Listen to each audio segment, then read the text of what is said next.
actually live. So we are going to be live a few minutes before the official start time is 5 o'clock. And we're about 6 minutes prior. Now we are live. And I'm going to go and see if I can find the broadcast just to make sure we've got good audio. Just refresh here.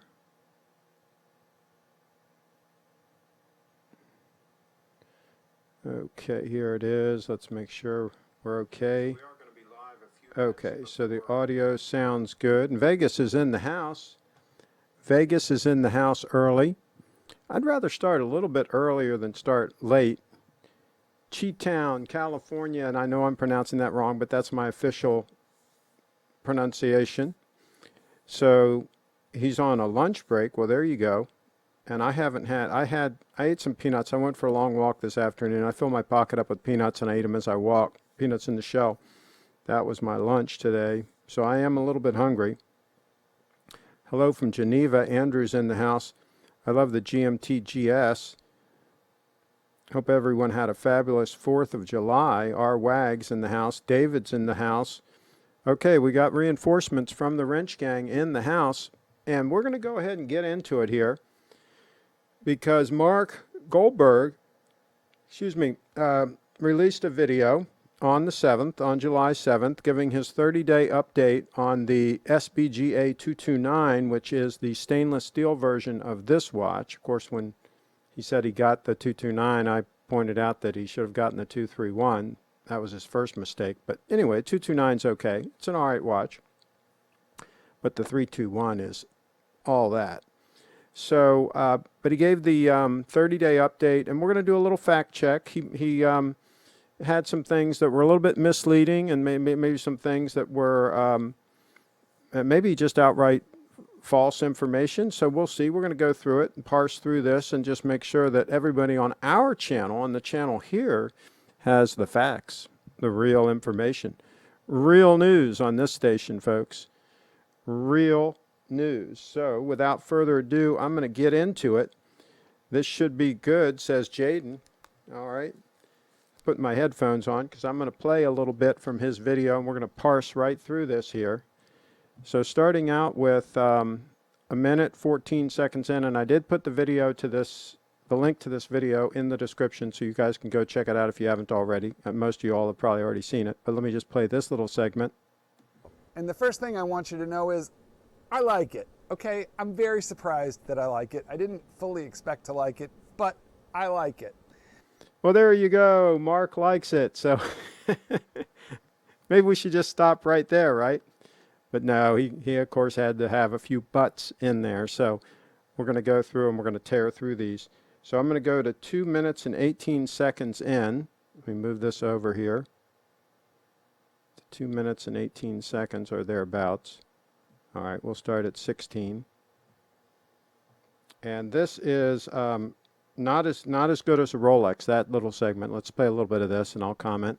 To that one, let's knock that one out of the park first of all. First, guys, there is such a thing as head and there is such a thing as heart when we're dealing with watches. I find it very difficult to separate those two things. You may find it very easy. You may not really care about the head part. The head relates to your wallet and value retention. That may not matter to you at all. You may be the kind of a guy who buys a watch, keeps it for 30 years, services it every once in a while, and you rarely change over your watch collection. You rarely change out the dollars in one watch and then apply them later to another watch. Okay, so this whole segment here, he talks about value retention, and here's the whole problem with this, and we've talked about this a little bit on our channel in the past. First of all, one thing he does not take into consideration, and he doesn't even talk the numbers. He doesn't talk what he paid for the SBGA 229 versus what you would pay for a Rolex Submariner. He doesn't talk about the difference in price, which is probably about $5,000. You can get a pretty good buy on the SBGA 229. You can probably get one for around $4,000, $4,500 max. I mean, you can almost get a 231 for around $5,000 used now in really great shape, which is the way you should buy them, right? You should always buy any watch at the best price you can get it for. If you could buy a used Submariner for a good price, you should do that. Now, right now you can't because they're so hot. So that's kind of out of the question. So he doesn't even talk about that. He doesn't address the elephant in the room, which is you would pay about $5,000 less money for the Grand Seiko diver. That's $5,000 that you could take and invest and have it double about every 7 years or so. It should double in value, right? So 14 years later, you've got $20,000 and you still have the watch. He doesn't even address that elephant in the room. And this is what really irks me about this value retention thing where they talk about Rolexes and how they hold their value and all this. First of all, that's a wives' tale. They don't hold their value, generally speaking. Most people lose money on Rolex watches when they sell them because most people can't get top dollar for them. And most people, if they do sell them, they have to get a professional involved, which they take a healthy percentage when they sell it. Even eBay takes a healthy percentage when they sell a watch for you. So that's just not good financial advice here. This whole segment where he's talking about value retention, so many people make a mistake of buying multiple steel Rolex watches thinking that their money is safe, that it's a sound store of value. And I think that's a big financial mistake. So you can listen to that whole segment. I encourage you to listen to all these segments, but I'm just trying to give you a little something to think about that he's not bringing up here. And that is that huge difference in cost initially and what you could do with that difference in cash if you actually invested it wisely and not in watches. So that's that segment. So now let's go to, well, he talks a little bit more about it at 348. Let's go to 348.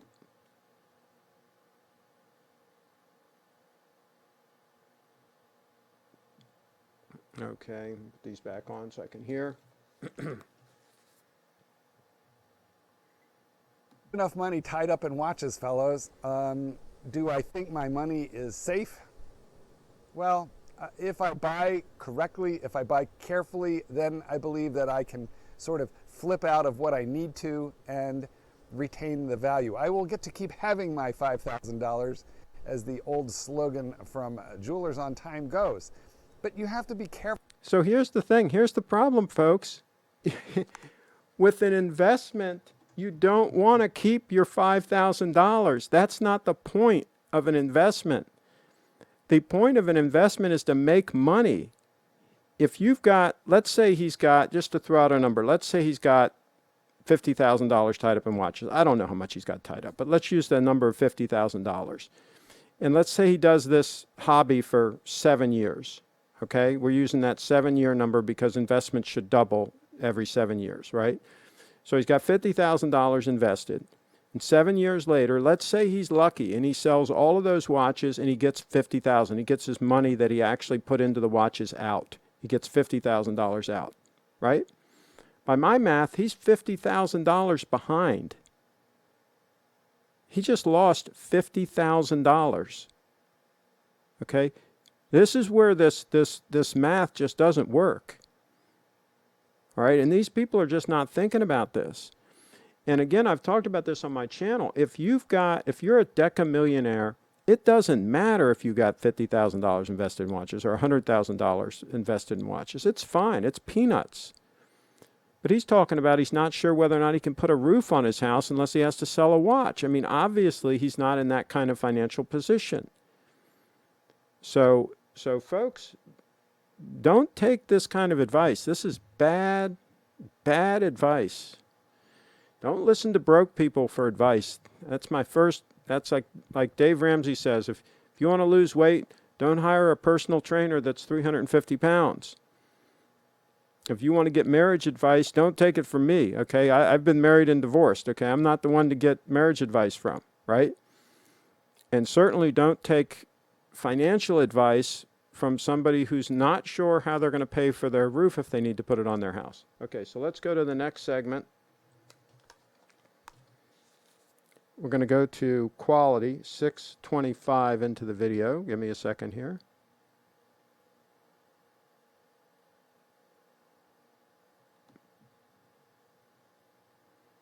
Okay, 625. And one is quality. So first, the aesthetic. I think that's the first thing that you notice. And you know what that has to do with, guys, is what does the damn thing look like? What is the design of the watch? How does it strike your eyes?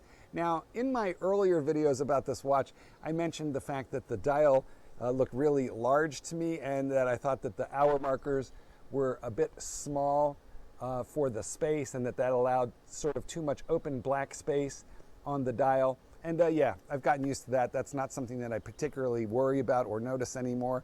I think the reason that initially occurred to me was because I'm so used to seeing that Rolex Maxi dial, especially the one on my 50th anniversary Sea Dweller, which is sort of similar in size. Okay. That's a 43. This is a 44. Let me just pause this. I'm not Tell you what, sure I'm going to drop that, yeah, that segment is not really that interesting. Let's go on to the bracelet polish at 925. I think this is a good point because I noticed the same thing on the bracelet,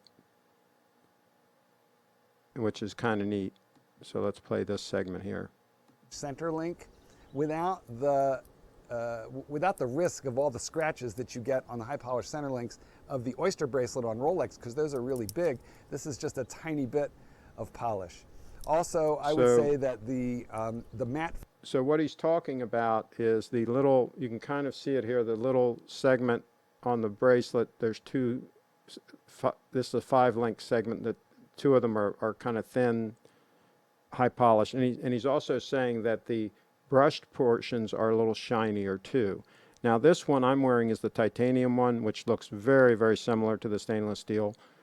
So you do get that same effect, and it really is a gorgeous bracelet. Then he does talk about comfort on wrist, and let's see, I didn't really, we'll talk about that in a minute, but we're going to go to the movement. This is kind of important. At 11:10, talks about the movement.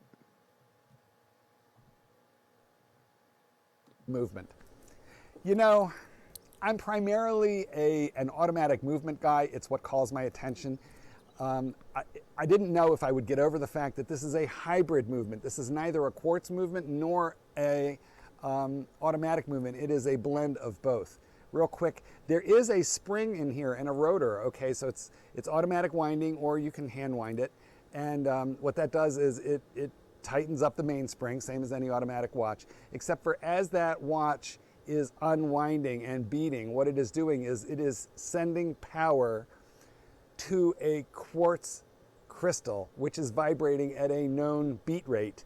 And then that is, gosh, I wish I had taken more electrical engineering courses, but what that is doing is that is sending power to a set of gears and wheels, just the same way as... No, it's not sending power to gears and wheels. The unique thing about the spring drive, and the most important aspect of the spring drive, is the spring is sending power to the gears. It's not done electronically. The only thing that's done electronically is, in effect, the tri-synchro regulator, which is, in effect, the escapement, is slowing down the movement. The movement would normally be running too fast. Okay, if it was just left to its own devices, as the spring unwinds, it's putting power to the mechanical mechanism, which is driving the hands. It would run a little bit too fast. And what the tri-synchro regulator does is, with an electromagnetic brake, with nothing touching anything, it's touchless. It just uses electromagnetic field to slow down the movement. So there's no friction. There's nothing even touching the gears, the movement. Okay, so that part of it, of his description right there, is totally misrepresenting the strength of the spring drive. Now, he does later on talk a little bit about the tri-synchro regulator, but again, it's just not accurate. And I've shared with him before links to information about all of this, but he didn't bother to read it. And see, this is what kind of bugs me about some of these so-called watch channels. And my channel, by the way, is not a watch channel. My channel is an everything channel. We talk about all kinds of things. But if I'm going to talk about something, I'm going to research it. I'm going to get the information. I'm not going to give people false information on this channel. I'm going to say I don't know. I'll straight up say I have no experience with that watch. I don't know anything about it. talk to somebody else. Or if I do know, I'll answer the question. So anyway, let's move on and see what else he says here. You would have power sent to gears and wheels in a fully automatic watch, but rather than an escapement, tick, tick, tick, tick, tick, tick, tick, that's the tick-tock sound you hear in a watch, is the escapement regulating the balance wheel so that the hands are turning at a precise and known time. Rather than that escapement, what you have in this watch is two electromagnets, each of which serve as a brake. Stop it, let it go, stop it, let it go, stop it, let it. So that's replacing the notion of the escapement. So it's a hybrid movement. It's neither fish nor fowl. So see, he got part of it right, but that first part was very misleading and would describe a movement that is more fragile. If you have electronics involved in running the gears or whatever, right, this is where things normally fail. And also if you have electronic, any kind of storage device, anything storing electricity, a capacitor, a battery, things like this is what would normally fail, right? And you eliminate all of those kinds of things on the spring drive. So, okay, so let's see what else we've got here. The clasp. Let's go to the clasp, and then I'll go to your comments. I haven't been watching your comments, but we will go to your comments. Okay, so let's go here. Videos that I have made where I discuss this in much greater detail. Let me just say, regarding this clasp, what we have here is a highly adjustable dive clasp that allows you to dial in micro increments so you can get this thing fitting super comfortable at any given point in the day. It takes 2 seconds to make it a little bigger, a little smaller, so you can go through the day as you're going into the heat, out of the heat, etc., making micro adjustments, and that is on the wrist, and that is a beautiful thing, but it looks too thick. Look at how tall that clasp is. Oh, and it also has, this is overkill, guys, but it has these micro adjustments on the side, where. Okay, I'm gonna stop it there. Okay, so here's the thing. Having the micro adjustments, see, he hasn't had this thing through 4 seasons yet. He doesn't know the importance of those micro adjustments. Because here's the thing, the diver extension, which he was talking about, that you can extend any time. Like if I lift this up, right, I just extended it a little bit, just a little bit right here. All right, so the watch is a little bit looser, okay? And then I can push it in one click at a time. It's like a one-way ratchet. I just clicked it in one ratchet, and it's just out just a hair now. So you can fine-tune that while on the wrist. That's what he was talking about, and it's a fantastic feature, especially in the summertime, like right now when it's hot and humid. I go out and I walk for an hour or two. I might want to expand this thing. And then when I get back in the air conditioning, after a few minutes, it's going to get loose again. I'll tighten it right back up. But the 4 micro adjustments, they're not overkill. They're there for good reason, because for me, twice a year, in the fall and in the spring, I adjust one on the micro adjustments, on the 4 micro adjustments, so that when it is pushed all the way in, which is where it looks the best, with it pushed all the way in, so that in general it fits me good in the summertime all the way in. In the winter time, I'm going to adjust that micro adjustment in 1 notch, one tighter than it is right now. Okay, it's very handy to have those micro adjustments. So it's handy to have both.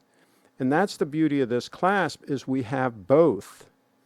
All right, and when I first saw this clasp, I thought it was a little bit bulbous, a little bit thick. I've gotten used to it. It doesn't bother me one bit that it's a little bit thick. I've been wearing this almost a year and a half now. No problem at all with it. The function of it is so fantastic that I wouldn't give this clasp up at this point. So I went from initially saying, wow, it's a little bit thick, to I wouldn't give it up. All right, so it is absolutely fantastic. Cannot understate that, how great this bracelet is. And the people that have never owned one, never worn one for any period of time, they're the ones that are going to bash it, okay? People that have no clue. It's just like the no-coiners, the people that have no Bitcoin, that bash Bitcoin, right? They don't own any, right? And they bash it, right? So they have no clue. So I'm certainly not going to listen to them, just like I'm not going to listen to the 300-pound guy about how to get in shape. Okay, so I think that that the summation here is that he gave it a kind of a fair shake. He did half-baked research into the watch. He probably isn't wearing it all the time. He's probably rotating it with a couple of other watches, so he's not getting a ton of wrist experience with it. And he bought the wrong model. He should have bought the 231. Okay? If he'd have been listening to me, for example, he'd have bought the 231. And he'd be sitting pretty. He would have a watch that's fantastic. He would have a watch that's significantly better than the Rolex Submariner. Not even a close call. The 229 that he has, it's a closer call. But the 231, you compare this puppy, it's not even a close call. All right, so let me get into your comments here. Sorry I haven't been paying attention to them during the show because I've just been focusing on what I'm talking about. But I'm going to go back here. And oh, and by the way, there are also some people in the comments. Let me see if I can find this one comment from this idiot, because he's been spamming.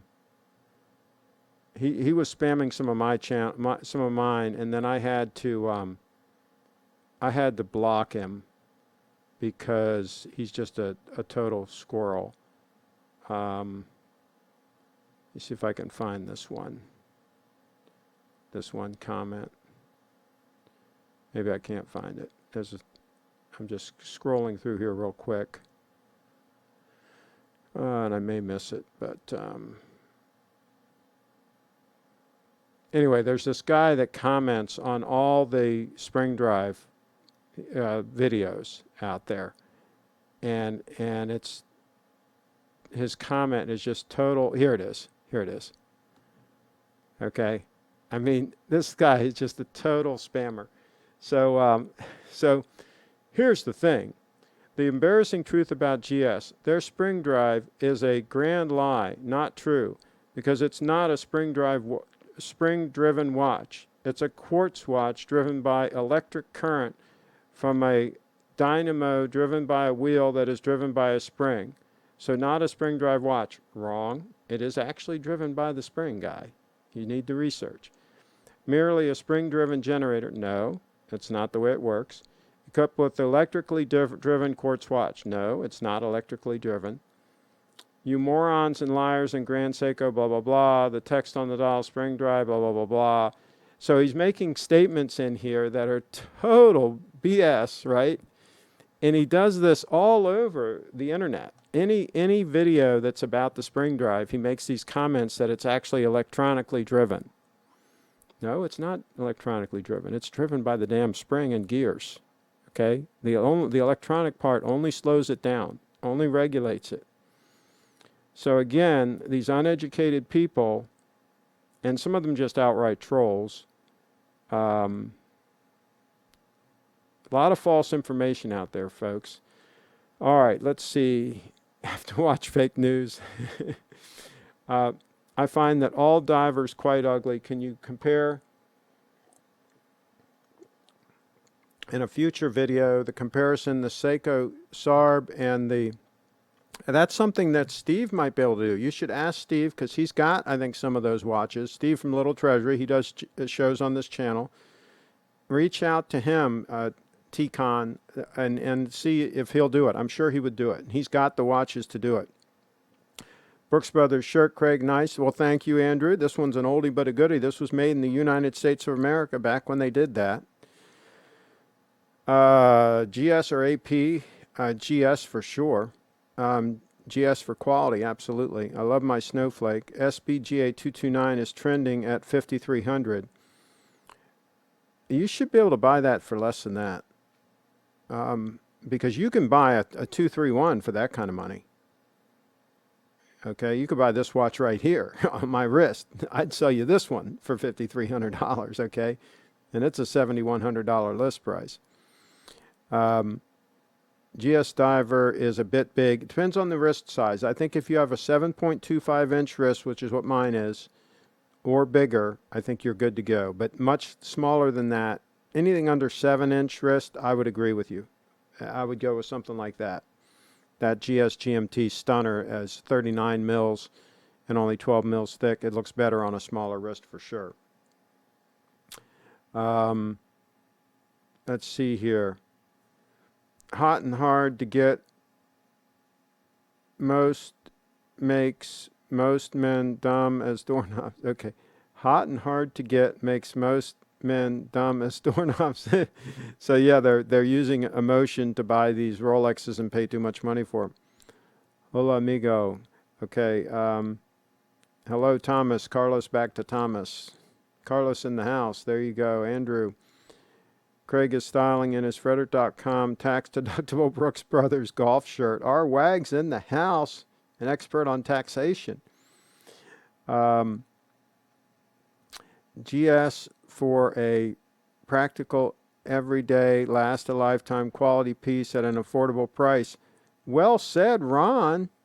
Ron in the house bringing some facts into the discussion. And just came up from having dinner in the tapas capital of the world. There you go. You're making me hungry, Carlos. Hey there, buddy. Blue Shirt Buddha, were you in the chat on the Beg stream on Saturday? Okay. Totally agree. Watches are not suitable as investment. Go with stock/bonds on long term instead, and never invest more than you can't live without. Here's my thing on investments. I think you should have no debt whatsoever. Your home should be paid for. Everything, you should be totally out of debt. And then you should start investing, and you should be diversified. I like to invest in real estate, in stocks, in Bitcoin. What else do I have money in? Well, I've got some gold and some silver, but not that much. But mostly it's mutual funds. I have a few individual stocks. I do have some Apple stock. I do have some individual stocks, but not many. Mostly mutual funds, real estate, and of course the paid off homes, real estate, rental real estate, and of course paid off homes. I just am a nutcase about having any debt. I would not go that direction. Period. Ever.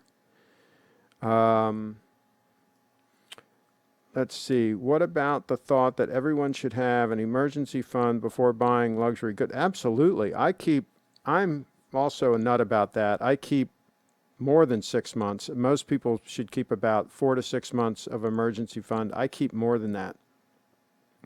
I keep more like 8 months, 8 or 9 months worth of emergency fund cash on hand.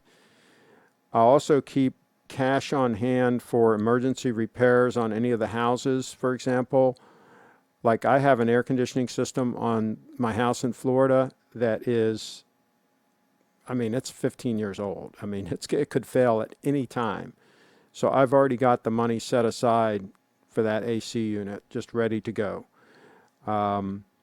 So yeah, I do things like that. I set aside funds for different things that I know are on the not too distant horizon. So I probably keep more cash around on hand than I really should, but I'm just a nut that way. AC3 is not broke. He's Richie Rich. And he's trying to sell a Seamaster that he's had for about 6 weeks, Andrew. Yeah, good luck on that. He has a pretty good following, so he might be able to get out of some of those watches, but I would get out while the market is relatively hot. I wouldn't wait for the bottom to fall out and then panic and then be trying to get rid of a bunch of those heavy stainless steel watches, because they're not going to sell well when the bottom falls out of the market.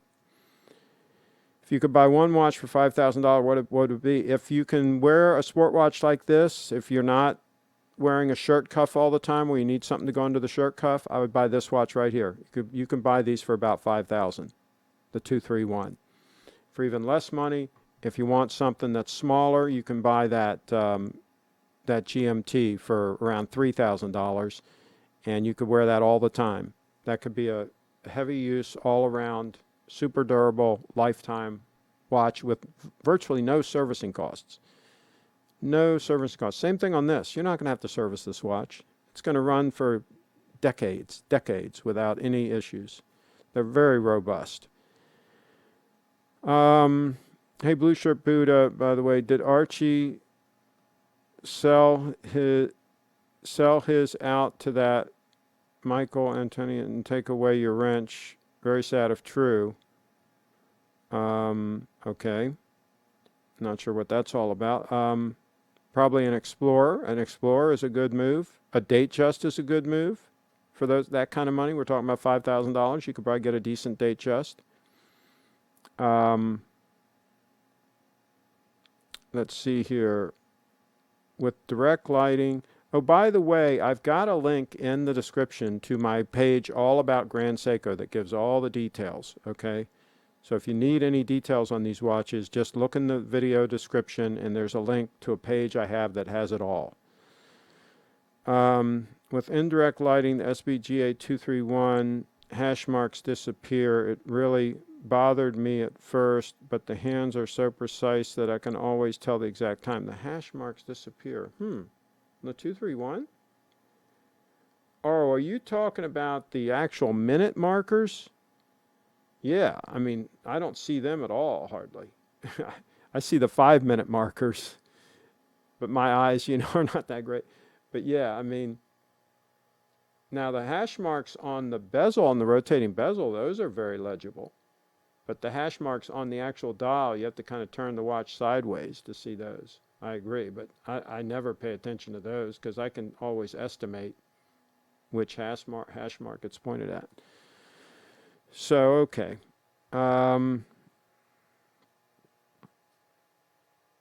Works like a brake. That's right. All it does is it slows down the movement so that it's at the right speed. Because when you first start these up, when you wind them and you first start them, you'll see for a few seconds the second hand goes unnaturally fast until the synchronizer, the trisynchro regulator kicks in and does its thing, and then it slows it down, and then all of a sudden it's just going at the right speed.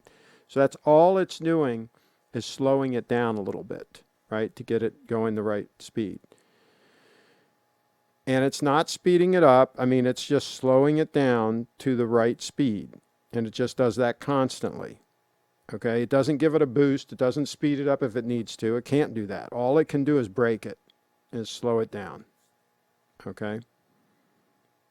So it'd be sort of like you being in a car, and the car being the throttle being like wide open all the time, and you're kind of like riding the brake the whole time to try to keep it at the right speed, right? Now, obviously, in that scenario, you'd burn up your brakes, right? But this is an electromagnetic brake that there's no friction there. It's not touching anything. So it works for years and years and years. It's amazing. It is amazing.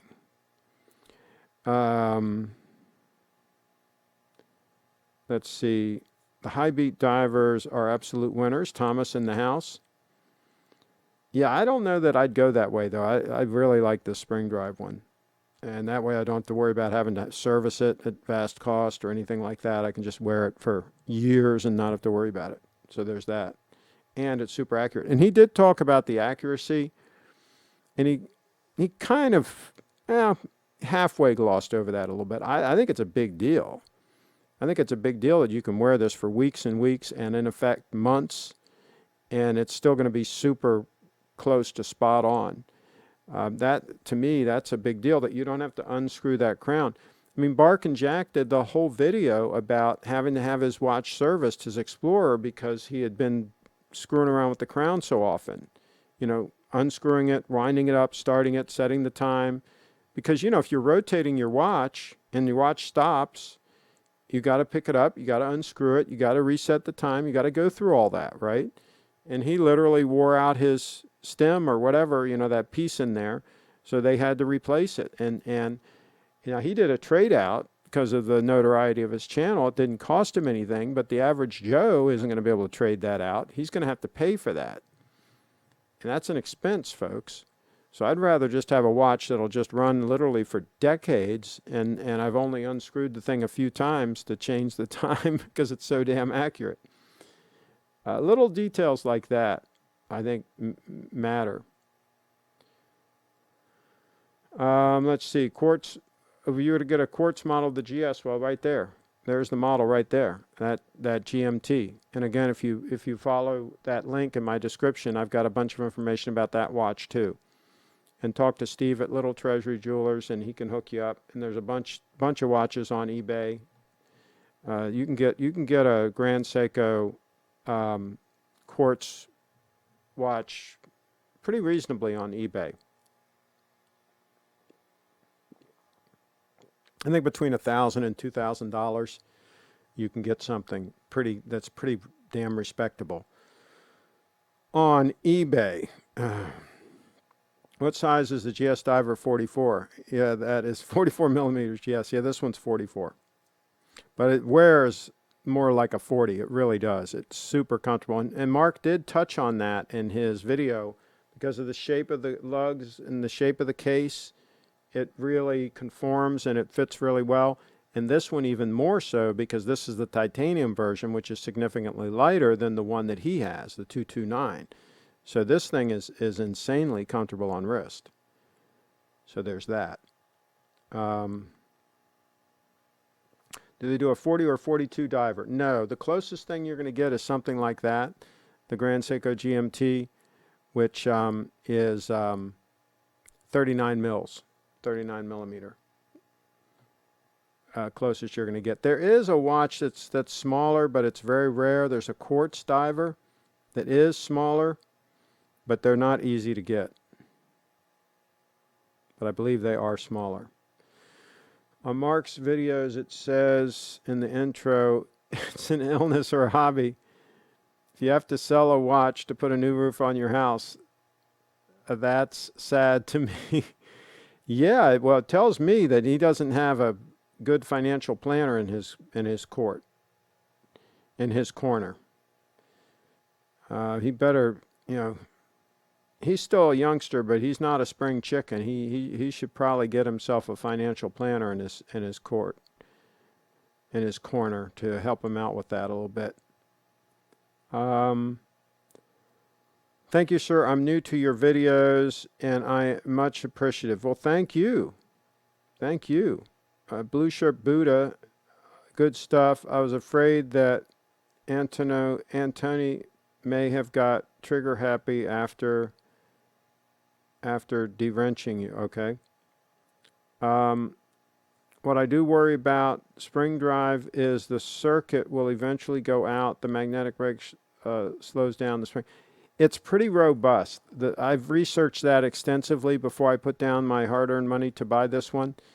And that system is pretty well made and pretty robust. By all accounts, it will last many decades before any kind of a problem with that. It's very well done. So I think that I think I'll put it this way. I think it'd be much more likely for a typical mechanical movement to have problems with the escapement mechanism than the trisynchro regulator to have problems with it. I think it's more robust. So I think you're good to go there. If it ever did need to be replaced, then they could just replace it. But I haven't heard, and I've talked to Steve about this, and I've done a lot of research in the forums and so forth, and the different groups, and it just doesn't. They just don't fail. It's just like a Lexus LS sedan, right? Like an LS 400 sedan. I mean, they just run and run and run, right? It's just the way it is. Some things just are real good. Let's see. No worries. It was worth getting de-wrenched just to get out of purgatory. Thanks so much again for that. Okay. The underside of the diver extension that attaches to the bracelet is sharp feeling and pulls my hair. I am planning to file it down and see if that helps. Do you have a solution? Underside of the diver extension that attaches to the bracelet. Let's see here. I mean, I've never felt anything. Mine all feels pretty good. Is yours the stainless steel? Well, the clasp is all stainless even on mine. I never feel anything. It's all nice and smooth against my skin. So I don't know. I guess our mileage may vary, but mine feels very good underneath there. Everything touching the skin feels very good. But I would think you could smooth, if there is a rough edge, I would think you could smooth it off somehow, some way. Hey Craig, any strap recommendations for the GMT Quartz 39?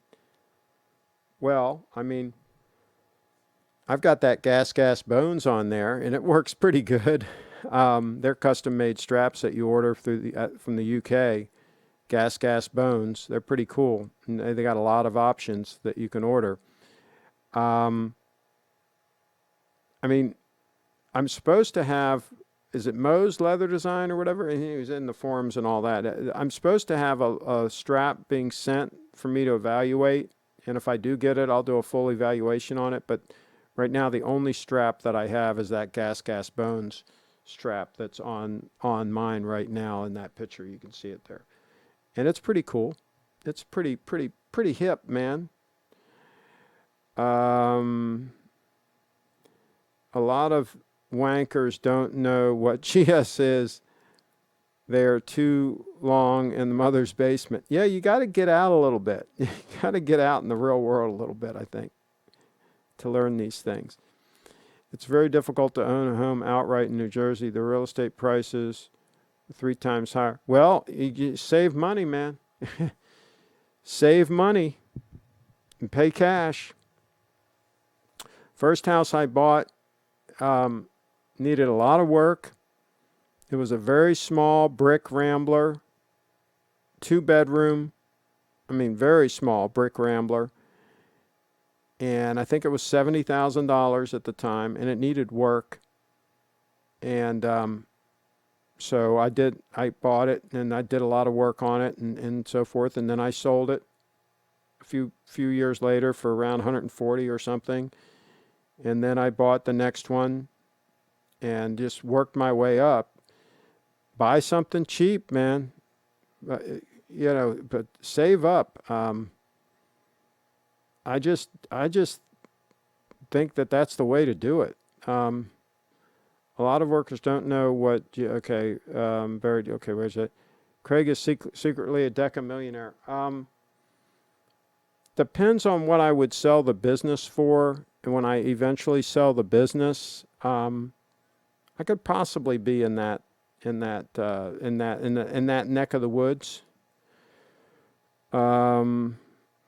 But I'm comfortable. I don't need really anything. I want for nothing. The average American spends 50% of their income on housing, rent, or mortgage. Yep, that can be the case. Your asset appreciation should buy your luxury goods. Marc Goldberg said he would have to sell off a Rolex if he needed a new roof. Yeah, that's a little bit scary.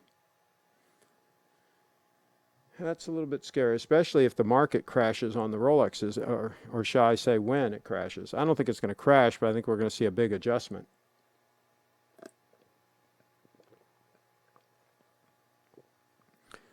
G-Town in the house. The Submariner is too expensive for my taste, and the SPGA is too big for my wrist. I'll probably go for the new Omega Seamaster Professional. That would be a thing. Look at that GMT. If you've got if you have a Grand Seiko dealer around you, take a look at that GMT. That's a pretty cool watch. It really is. I'm not just saying that just because I own one. Let's see here. Is it wrong to own 2 GS Quartz? I don't know why you would need to, but I wouldn't say it's wrong. But I'm very conservative on I don't like to have a whole bunch of watches. I really don't like the fact that I have these two right now, that one and this one. It kind of bugs me a little bit that I'm not wearing the GMT much. Of course, it's summertime. I'll wear it more in the wintertime. But it kind of bugs me that I've got that watch and I'm not wearing it much. But what can I do? What can I do? I do like the Quartz GMT. Seiko recommends. Oh, excuse me. Seiko recommends GS service every 8 years, and it is $550. I wouldn't do it. I would pass on giving them that money. I would just keep wearing the watch. That's how I do. But it's, it's your money if you want to give them your money. I'm sure they would recommend that you buy a new watch from them every year, too, and trade in the old one at a big loss. That would probably be great with them, too. But I don't think they're looking out for your best interests. Just saying. They want your money. Hey, I know this may be irrelevant, but I'm too scared to wear my SBGA 011 Snowflake. Does anyone own one? And how durable is it? Has anyone gone swimming with it? Ever since I bought it, I only wear it on, occasion one a week. I think it's a very durable watch. I think it's going to hold up great. And I would have no hesitation whatsoever having that as a daily wear watch. I think if you're so concerned about that, if that's your big concern is actually wearing and using it, I would highly recommend you sell it and invest that money somewhere. If you're going to buy an expensive, high-quality watch, you should wear the heck out of it. Get a lot of use out of that puppy. Because otherwise, you've got your money parked, and it's just not a good move.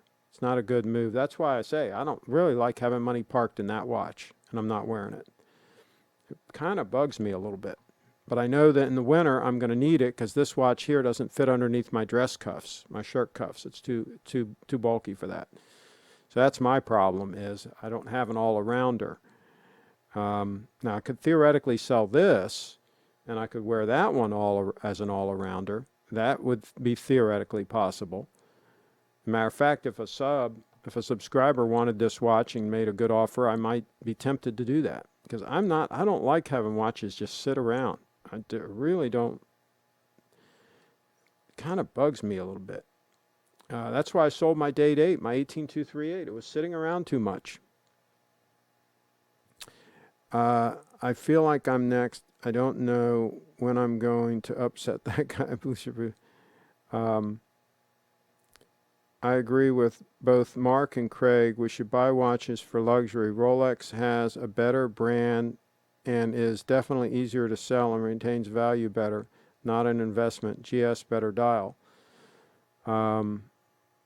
Yeah, well, see, the thing is, I mean, if you have to worry about the value retention of your watch, I would opine that you probably should not have that watch. You should sell it and take that money and invest it and wait until you're more financially ready to buy a luxury watch.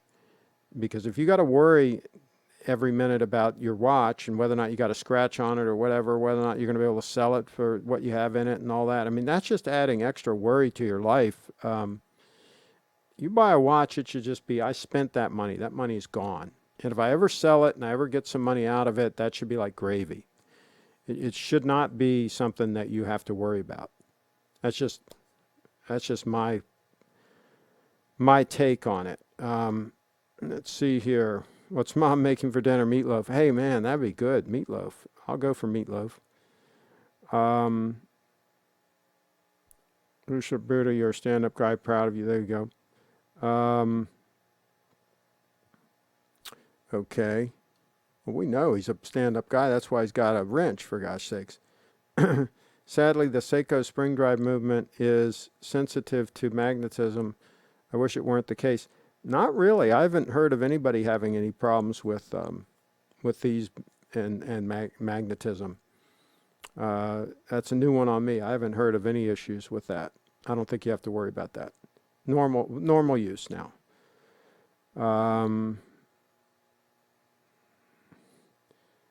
Oh, by the way, Bitcoin, somebody just brought up Bitcoin. Bitcoin was just pumping a little while ago. Let's see what it's doing right now. Holy mackerel. It's over $12,000. Jeez, I didn't think we would see these kinds of numbers this soon. I mean, this is insane. This has been insane. Pretty freaking amazing. $12,000 Bitcoin. I never thought I'd see that kind of number this soon. Never. Of course, in 2017, the end of 2017, beginning of 2018, when it hit close to 20,000, I was just like amazed. I did sell some at 15,000, I have to admit.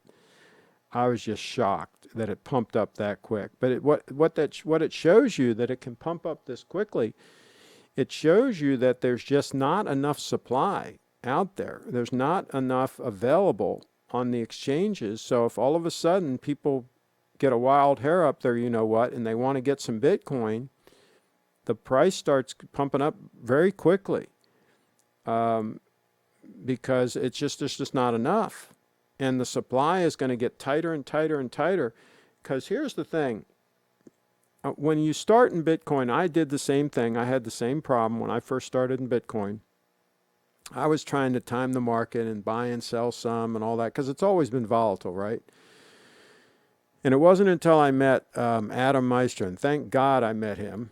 I think it was around 2015 that he kind of set me straight and said, hey, just hold.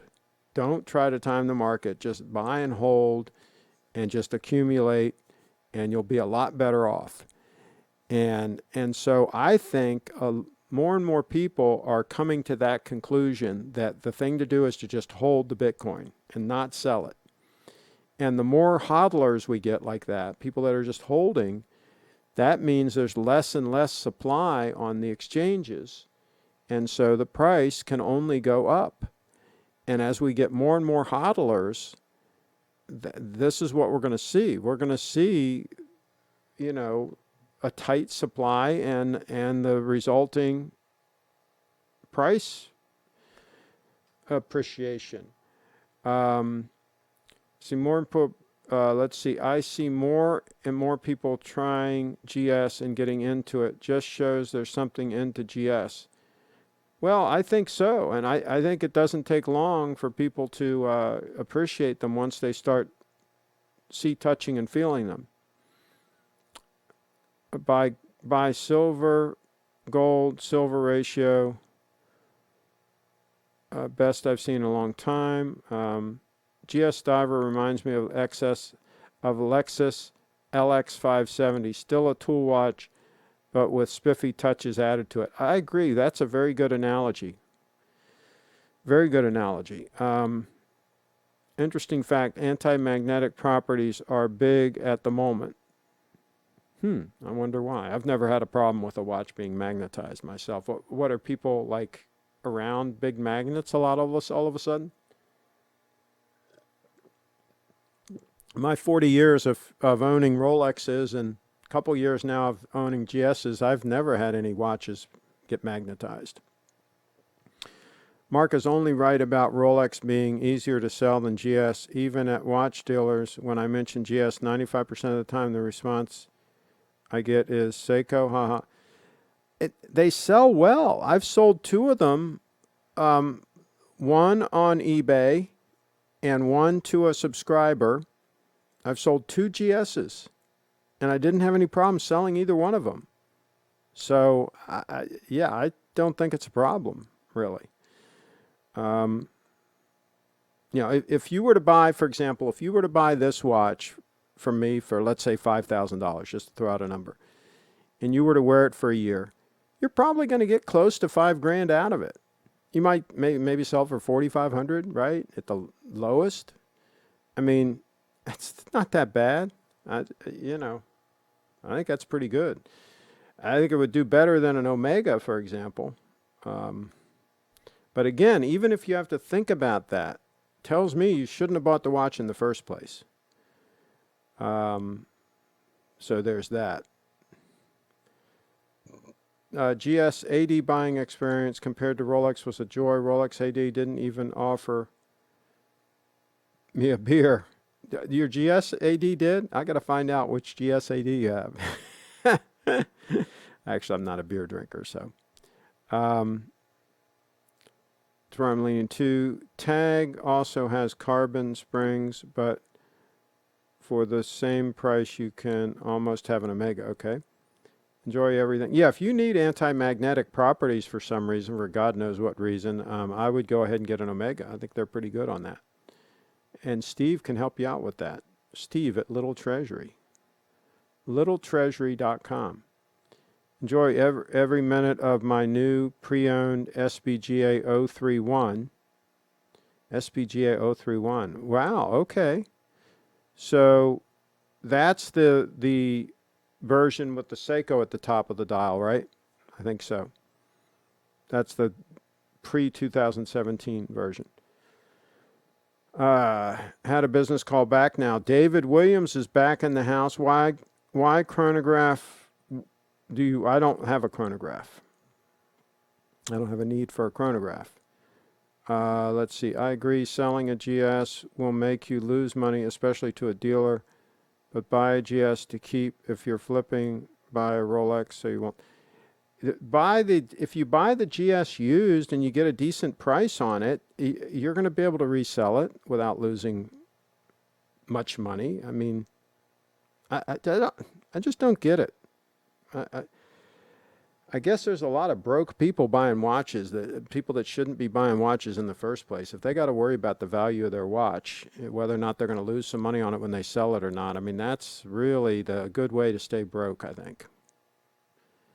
Good way to stay broke. Okay, let's see here. I have a Zenith Elite with El Primero movement. Okay. I was deciding for hours trying both. Marc, the titanium diver Marc has, the titanium diver Marc has, or the Omega 300 diver I just found. Yeah, I don't think Marc has the titanium diver. He's got a 229. He's got the stainless steel one. This is the titanium one, the 231. So yeah, it's fantastic. Fantastic watch. The Snowflake is built like a sport watch. You won't have a problem. Absolutely, you can use the heck out of the Snowflake. One guy in one of the Grand Seiko forums wears his all the time. Just beats the living crap out of it. I mean, I've never seen. It's the only Snowflake I've seen that. I mean, it is battered. I mean, it has scratches everywhere, right? And it still looks great. It looks fantastic. But it is beat. I mean, you can tell this guy, and he shares photos of it sometimes. You can tell he just beats the heck out of his watch, right? I've never really been that hard on my watches. I do not baby them, okay? I do all kinds of things wearing the watches. I don't take it off when I wash the dishes or work on the car or whatever the hell I'm doing. I don't take it off, right? But I don't intentionally just beat it around against things. Well, I have a few times here and there. Not really intentionally, but just part of my work, right? At one time where I was reaching through the fence, shooting video clips, and it was one of those heavy metal fences at a rodeo, right? And I kept banging it against the fence, so I did do that. But it held up fine. It looks great. But this guy, man, I don't know what he does with his Snowflake, but it is beat to freaking death, and it still looks great. He wears it all the time. That's fantastic.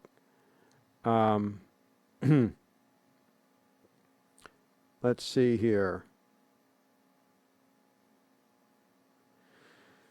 But Craig, don't you know you aren't supposed to wear your Patek Philippe? You're supposed to hoard them in bank boxes and feel great about them, or just save them to hand down to the next generation.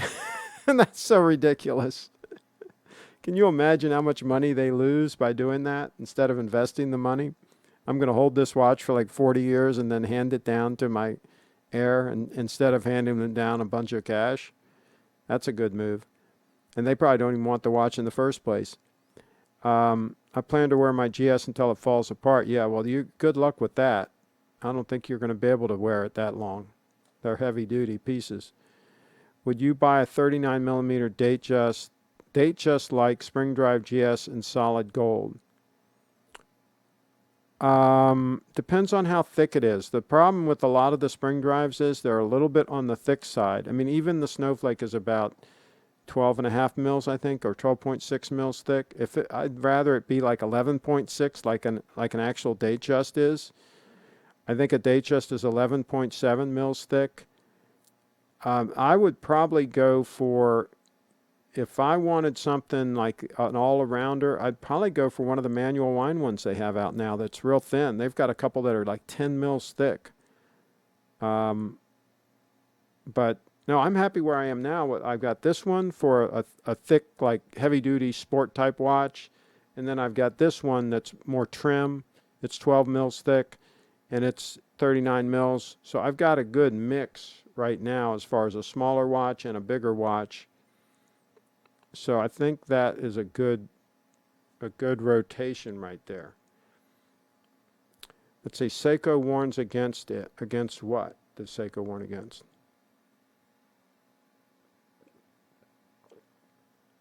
But I work in IT. I see strong magnets. Yeah, but I don't think you're putting your watch right against the strong magnet, are you? I really don't think you're going to have a problem with magnets. I could be wrong, but I seriously doubt you're going to have a problem. Has anybody had a problem with the spring drive getting magnetized and not keeping good time? Because I think this tri-synchro regulator will just regulate it. I don't think it cares whether it's magnetized or not. I would be shocked if that was a problem. Love the Aquanaut more than the Nautilus. Yeah, I would pass on either one of those. Let's see.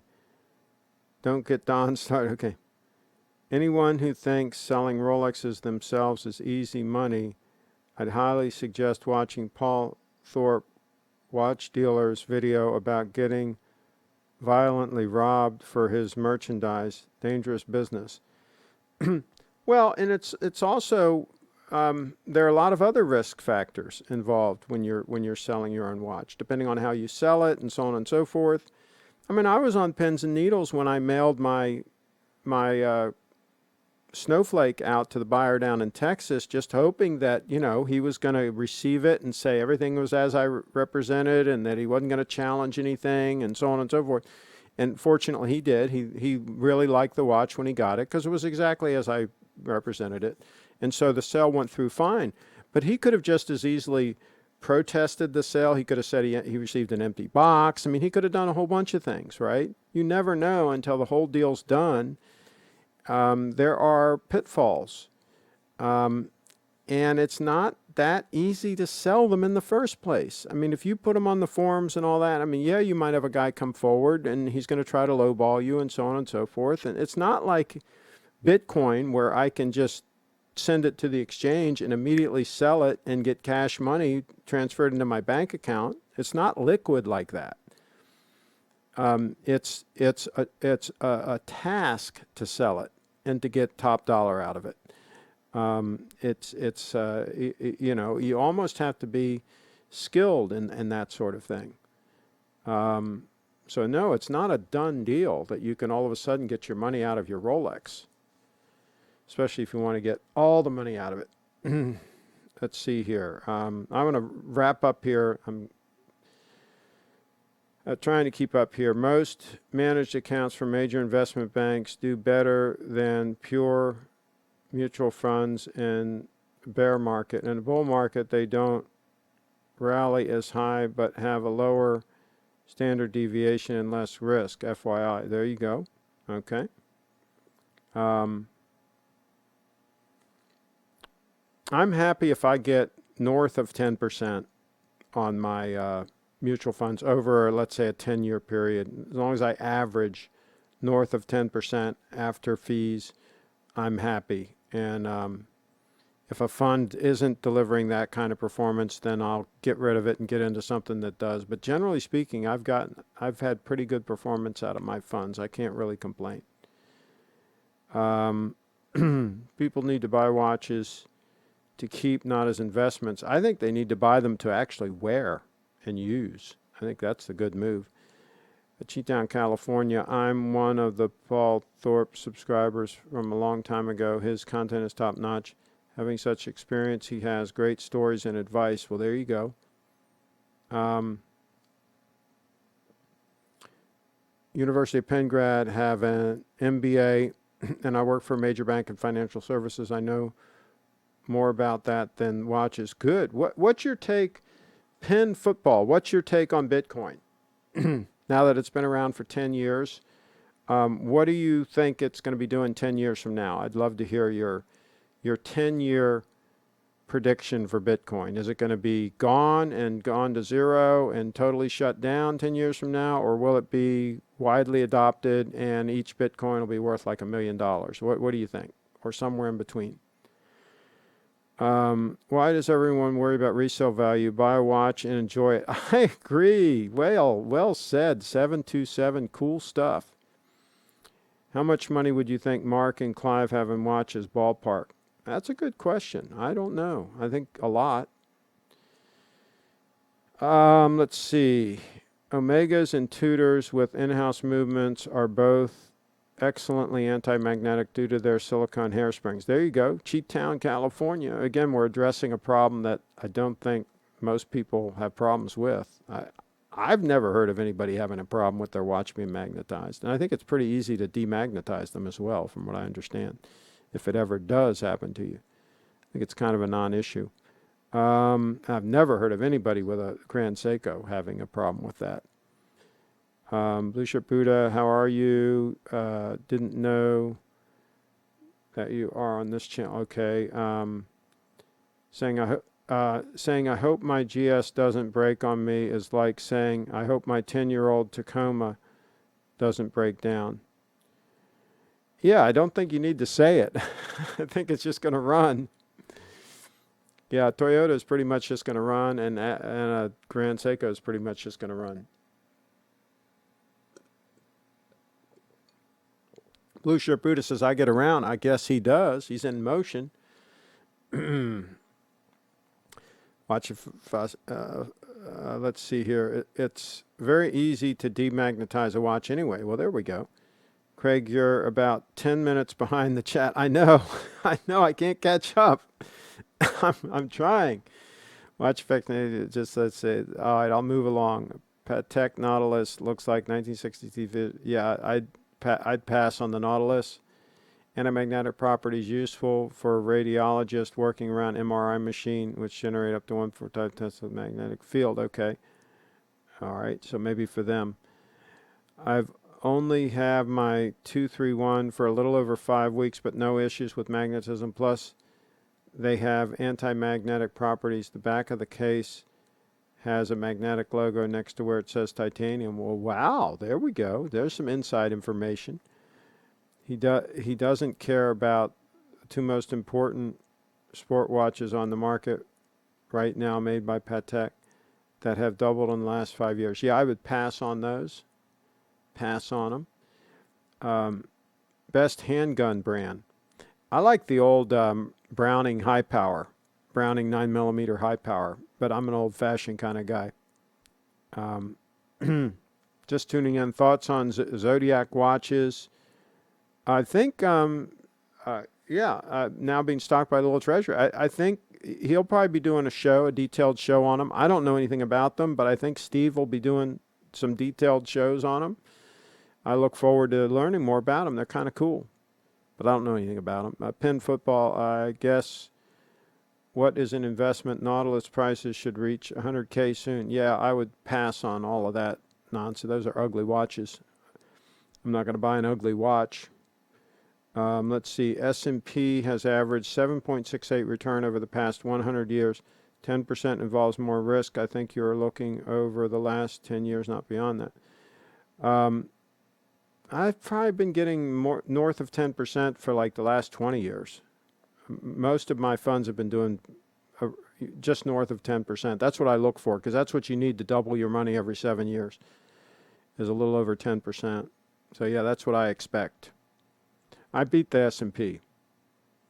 I'll put it that way. Watch out. Okay, YouTube doesn't like talk about pea shooters. Okay. Bitcoin will be a commodity. I would be more. I don't know what you mean by that. Colt and or SIG. So, okay. I would look more into the Facebook cryptocurrency. Well, that's just going to be a stable coin. That's not going to be a something that you would invest in. That's just going to be a stable coin. So that's just like a payment mechanism. That if they get that approved and all that, that will certainly help Bitcoin, because people will park their money for savings in Bitcoin and then transfer it into that to use like a checking account. So Bitcoin will be your savings account, and that'll be like your checking account. Let's see here. Even the Pontiff says AP is a royal joke. Okay. 10 other companies. YouTube won't like this comment either. America rules. Uh-oh. It's trying to get me demonetized. I had long-time problems with ETA 2892 with magnetism coming from my smartphone and tablet. I don't have problems with my in-house Pelagros. What did you do? Did you set your watch down on top of your phone all the time? I mean, how did you manage that one? Be interesting to know. I've taken my automatic Seikos on plane flights. No worries with magnetism. Okay. Would you go to GSAD for battery change on quartz? I will probably do that just because it'll, I don't mind visiting Steve and seeing what he's got going on over there and all that. So I'll probably just go to Steve and have him do it. But if that wasn't convenient, I would probably have any competent jeweler do it. I don't think it's anything that's challenging. So there's that. And that's only every 3 years, so I can deal with that. Facebook is raising $1 billion for their version of Bitcoin and running the exchange in Switzerland and lobbying most major Federal Reserve banks. Yeah, I hope they are able to get that thing off the ground. I mean, they already got a letter. We talked about that on a show a couple shows back. They've already gotten a letter from the United States House of Representatives trying to shut them down. So it's going to be interesting to see what happens on that. I hope they get it off the ground because I think it'll do nothing but help Bitcoin. It is not a version of Bitcoin. It's a payment mechanism. Bitcoin is a store of value. It's not a store of value. It's not designed to be that. So it doesn't compete with Bitcoin. It'll just be a payment mechanism. It's a stable coin. Let's see here. The 231 is certified to 4800 AM, which means to keep it more than 5 centimeters away from magnets. 5 centimeters. Yeah, I always keep mine further than that. Some GS watches are more anti-magnetic. Here's the thing about the ratings that Seiko does, especially Grand Seiko. They always underpromise and overdeliver. Just like when they estimate the accuracy of this watch, they underpromise and overdeliver. This is much more accurate than the specs call for. So, and like this is a 200-meter watch, but you could probably go to like 400 meters. They always underestimate things. They're very conservative. So my guess is it would be better. Their anti-magnetic rating would be better as well. That's probably understated. Handgun brand Glock is reliable and great for the price, but if you want to spend more, yeah, let's keep the gun discussion out of this. I really don't want to get my channel like shut down by the liberals out in California. American funds beat the S&P closer to 10% over 20 years. American funds, okay? Open up a few microwaves for repairs with anything but Neuro Omega or quartz, and you got problems with anti-magnetism. Yeah, I just don't think the magnetism thing has been a problem. It hasn't been for me. I've been doing this for 40 years, so. I want your SBGN 003. SBGN 003. I don't have an 003. This, are you talking about this watch? That's an 005. That's an 005. So there's that. A lot of things going on the regulatory side that will tax Bitcoin from, I'm not sure what you mean, that will tax Bitcoin from the exchanges. I'm not sure what you mean by that. Craig, what books do you recommend for 20-something-year-olds? That's a good question. That's a really good question.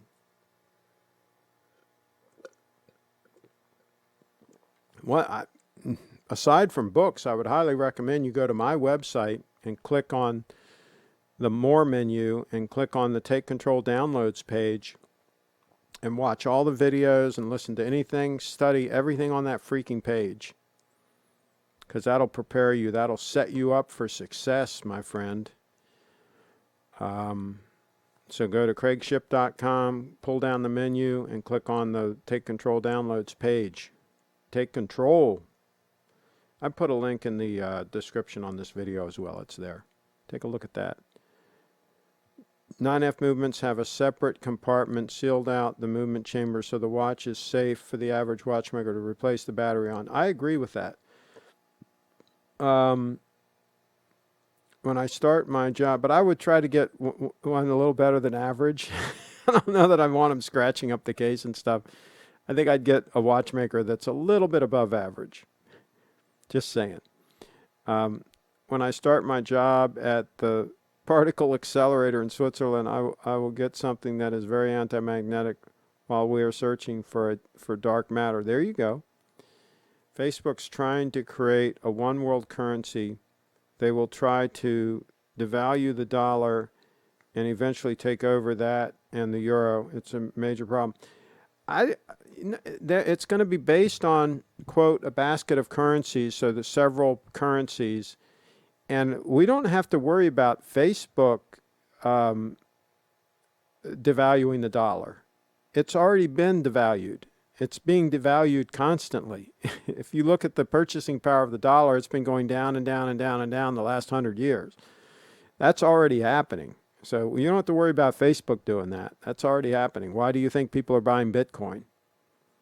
They want something that will go up as opposed to going down. So there's that.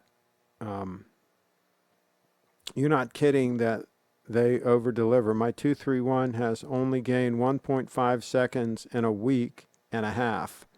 And it'll settle down. It'll probably be doing better than that.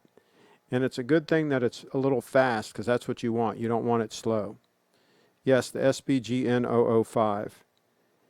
If you ever want to sell it, I'll sell it. Make an offer. Make an offer. And I'll even throw in that...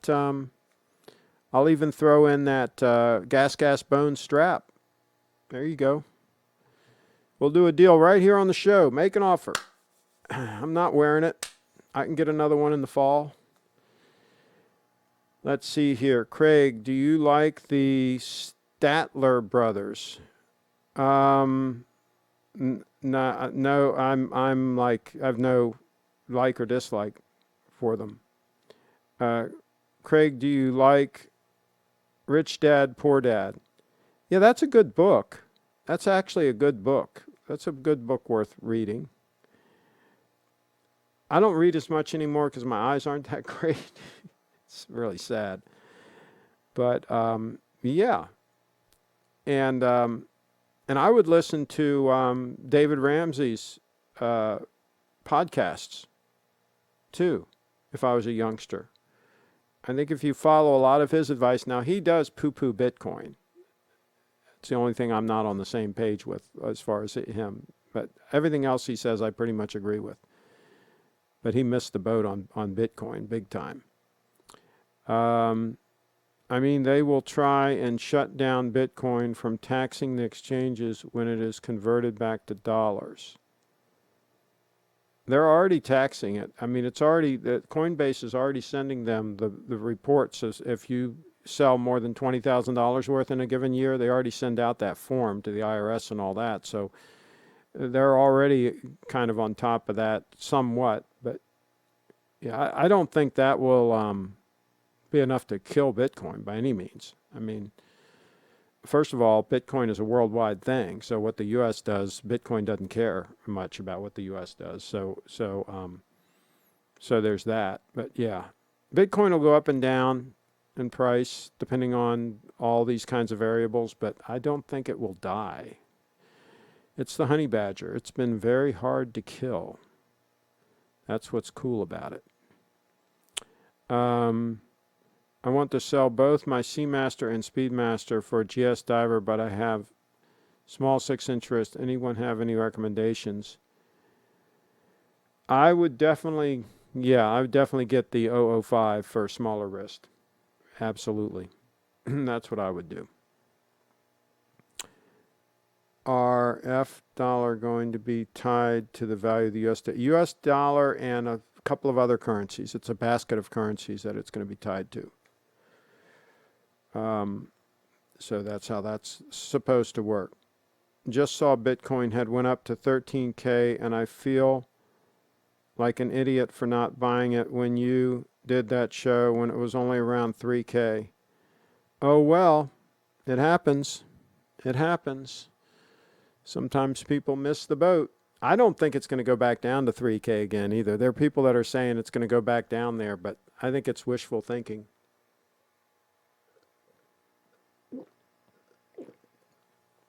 But with Bitcoin, you never know. You never know. Let's see. I get the pretty fourth hand, but for those who aren't traveling regularly or do conference calls to Singapore, why get the GMT? It's not really needed, but it is kind of cool if you do travel to be able to move that hour hand back and forth independently and things like that. I mean, it's kind of cool, but I agree it's not needed. But it's just there, just along for the ride. I don't think there's a real downside to having it on there. It doesn't really distract when you're reading the time. It really doesn't. So, folks, let's see. Audiobooks, Craig, reading is so 1999. I listen to a lot of podcasts. I do, and there's some great ones that I listen to. Like I've already mentioned Dave Ramsey's podcasts. There's some Bitcoin-related ones I listen to. So I have some great podcasts that I listen to, and they're free. I'm a cheapskate. Let's see here. Folks, don't buy a mobile home and dump your down payment into. Folks, don't buy a mobile home and dump your down payment into a Rolex. Okay. Yeah, talk about something that's going to lose value. You buy a typical mobile home. Yeah, that's going to really lose some value. As with any guru, teacher / trainer, learn from many and find what is best for you and have the wisdom to realize when you're wrong. Well, there you go. Wow, is the Rolex Deep Sea undervalued size? Do you see a price increase like other Rolexes? I wouldn't wear the Deep Sea, personally. I'd have no interest in it whatsoever. Why that GMT? Because the blue dial. It looks awesome when the light, depending on how the light hits it. It really is cool. Craig, what do you think about Panerai? I would pass on Panerai. That's a no-fly zone for me. I think they're kind of ugly. All right, we're going to wrap this up. I'm starting to get a headache because I'm out of water. I'm out of H2O. And I'm hungry. So I thank you all for tuning in. And we've solved all the world's problems. I think that's clear. And make sure you click subscribe and click the bell. Click the little bell, because that's important. That way you'll get a notification next time. Thanks for watching, everybody.